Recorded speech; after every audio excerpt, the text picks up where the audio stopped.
না, ধর্ষিতা হয়েছে, কোনো যাচাই বাছাই দরকার নাই, বাস আলেমদের বিরুদ্ধাচারণ করা শুরু করলো। যাচাই করার পরে দেখা গেল নানায় কাম ঘটাইছে। যাদের এই হালতে জন্ম হয়, এই সমস্ত লোকগুলাই ওলামা একরামদের কিছু না কিছু পাওয়ার সাথে সাথে কোনো যাচাই বাছাই দরকার নাই, বাস একচাটিয়া বিরোধিতা করা শুরু করে। এরা ওলামা একরামদের বিরোধিতা করে না, বরং ওরা দ্বীন আর ইসলাম আর কোরআন সুন্নাহর বিরোধিতা করে। কথা বলেন ঠিক কিনা? কিয়ামত আর কতদিন বাকি বলেন? যেখানে নাতনি তার নানার কাছে নিরাপদ নয়, কন্যা তার বাবার কাছে নিরাপদ নয়, আর এই সমস্ত লম্পটগুলো ওলামা একরামদের বিরোধিতা করে। এই মাদ্রাসার ভিতরেও যদি কোনো আলেম নামের কোন শয়তান, নাম দিছে আলেম কিন্তু শয়তান বাসা বাঁধা আছে ভিতরে, এদের মাধ্যমেও যদি আপনারা কোনো এই টাইপের কাজ দেখেন, অবশ্যই কোন গোটা আলেমদের উপরে দোষারোপ না করে ব্যক্তি তাকে বিচার করবেন। ওই সমস্ত লম্পটদের বিচারও আমরা চাই। মাদ্রাসাগুলোর কলঙ্ক লেপনের জন্য যারা এই সমস্ত কাজ করে বেড়ায়, এদের সঙ্গে ওলামা একরামদের কোনো সম্পর্ক থাকতে পারে না। মাদ্রাসার ভিতরে যারা এলোমেলো কাজ করে বেড়ায়, তাদের সঙ্গে দ্বীনের কোনো সম্পর্ক থাকতে পারে না। এই জন্য ওই সমস্ত যারা সন্তান যারা কোরআন দেখতে পারে না, তাদের যেরকম বিচার হওয়া দরকার, যারা আলেম নাম ধারণ করে অন্যায় করবে তাদের বিচার বাংলাদেশে হওয়া দরকার। কথা ঠিক কিনা বলেন? তার মানে একজন দোষ করলে গোটা কওমি মাদ্রাসার দোষ। মাদ্রাসা বন্ধ করো। আমরা স্কুল কলেজেও দেখি সিগারেট টানতেছে, আজকে অনেকগুলো ভিডিও ভাইরাল হয়েছে ওই ইস্যুকে কেন্দ্র করে। আমরা তো তাদের ব্যাপারে এত কথা বলি না, কারণ একজনকে কেন্দ্র করে গোটা প্রতিষ্ঠানের উপরে দায় চাপানো যায় না। ঠিক না? সব জায়গায় একই হালত। যেমন একজনকে কেন্দ্র করে গোটা স্কুল ব্যবস্থাপনাকে বন্ধ করা যায় না, একজনকে কেন্দ্র করে গোটা কওমি শিক্ষা ব্যবস্থাকেও খারাপ বলা যায় না। ব্যক্তি ইনসান খারাপ হতে পারে, কিন্তু প্রতিষ্ঠান খারাপ নয়, কোরআন খারাপ নয়। আল্লাহর কোরআনকে যে খারাপ বলে, ওর বাপ দাদা 14 গোষ্ঠী আবু জাহেলের চাল। অথচ আবু জাহেল, আবু সুফিয়ান, আখনাস এক কাফের ছিল। এই তিনজনের একটা গ্রুপ ছিল।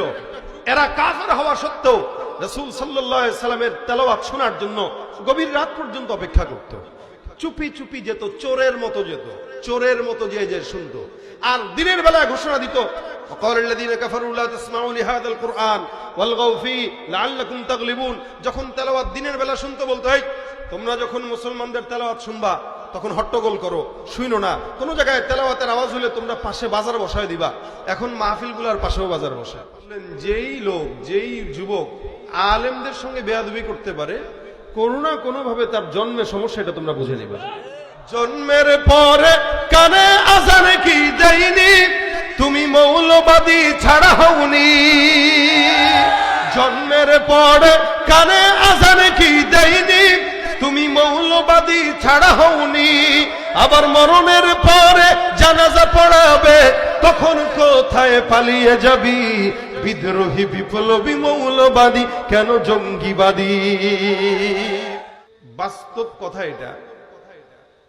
আমরা বাংলাদেশের মিডিয়াগুলোর দিকে যদি একটু নজর দেই, আপনারা দেখবেন মনে হচ্ছে ইদানিং কিছু সময় ধরে এদেশে কওমি মাদ্রাসাকে প্রশ্নবিদ্ধ করার জন্য একদল বেঈমানরা উঠে পড়ে লেগেছে।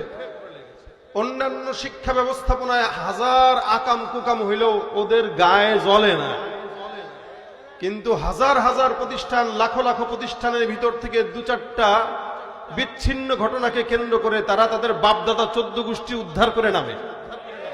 যেন আল্লাহ তারা এই দায়িত্ব দিয়েই দুনিয়াতে পাঠাইছে যে ওর জন্মই হয়েছে ইসলাম আর মুসলমান আর কোরআন সুন্নাহর বিরোধিতা চারণ করা।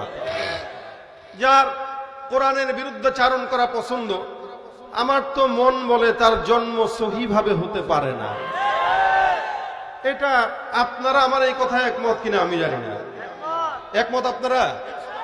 যার কাছে আল্লাহ পাক রব্বুল আলামিনের কোরআন ভালো লাগে না, অথবা কোরআন যারা বহন করে তাদের ভালো লাগে না, আমাদের দিল বলে তাদের জন্মটাও ভালো মতো হয় নাই, কোনো না কোনো ভাবে ঝামেলা আছে। এটার একটা ভাই আল্লাহ পাক নিজেও কোরআনে ঘটনা পেশ করেছেন, নাহনু নাকুসসু আলাইকা আহসানাল কসস। আল্লাহ পাক কোরআনে বিভিন্ন নবীদের ঘটনা, বহু আগের জামানার মানুষদের ঘটনা বর্ণনা করেছেন যাতে করে শিখতে পারি। এই শিক্ষার জন্য আমি একটা ঘটনা বলি আপনাদেরকে, শুনেন। ইমাম আযম আবু হানিফা রাহমাতুল্লাহ আলাইহির এক মজলিসে উনি বসে রয়েছেন, কিছু ফকিহগণ মিলে দ্বীনি কিছু মুযাকারা করতেছেন। পাশের এক মাঠে কিছু ছেলে পেলে যুবক এরা ফুটবল খেলতেছে। আপনাদের এই গ্রামের চিত্র কেমন জানি না, এক সময় আজ থেকে এক যুগ আগেও গ্রাম দেশের চিত্র, শহরের চিত্র এরকম ছিল কিছুটা। ছাত্ররা সাইকেল নিয়ে বের হয়েছে, তো ওস্তাদকে দেখছে সাইকেল থেকে নেমে যেত। এখন হয়তো দেখা যায় না, কম, কিছু কিছু এলাকায় দেখা যায়। এতটা আজমত সম্মান আলেমদেরকে দিত, ছাত্ররা ওস্তাদদেরকে মোহব্বত এভাবে করত। আলহামদুলিল্লাহ, অন্তত সমস্ত শিক্ষা প্রতিষ্ঠানের ভিতরে এখনো পর্যন্ত এই আদব মাদ্রাসাগুলোতে আছে বলেই ওলামা একরাম চুপ থাকে, কাউকে কিছু বলে না। যতটুকু বলার মাইকেই বলি আমরা। এ বাংলাদেশে কওমি মাদ্রাসার ওলামা একরামের সংখ্যা কম না বেশি? অনেক না? আপনারা একদম তো ফেলে দিতে পারবেন না, যতটুকুই আছে। মাদ্রাসা বাড়তেছে দিন দিন। আমাদেরকে যেই পরিমাণে ওরা গালিগালাজ করে, আমাদের রক্তের সঙ্গে যদি তাসলিমার রক্তের সম্পর্ক থাকতো, একটা জবান থেকে জিহ্বা আমরা টান দিয়ে ছেড়ে ভিতরে রেখে দিতাম না, বাইরে দিয়ে কুকুরকে খাওয়াইতাম। জোরে বলেন ঠিক কিনা? যদি আমাদের রক্তের সঙ্গে তাসলিমার রক্তের সম্পর্ক থাকতো, কারো জিহ্বা ভিতরে থাকতো না। আমাদের রক্তের সঙ্গে যদি আবু জেহেল, আবুল হামের রক্তের সম্পর্ক থাকতো, এরা টিকতে পারতো না। কিন্তু আলহামদুলিল্লাহ, দেশের উলামা একরামের রক্তের সঙ্গে মদিনাওয়ালা নবীর রক্তের সম্পর্ক আছে, যার কারণে আমরা সবর করি, দাওয়াত দেই, আমরা তাদেরকে বুঝাই। এরপরেও যদি না বুঝে, হেদায়েতের মালিক তো আল্লাহ, যা মন চাই তাই করো, ইনশাআল্লাহ দেখা হবে কিয়ামতে। কথা বলেন ঠিক কিনা?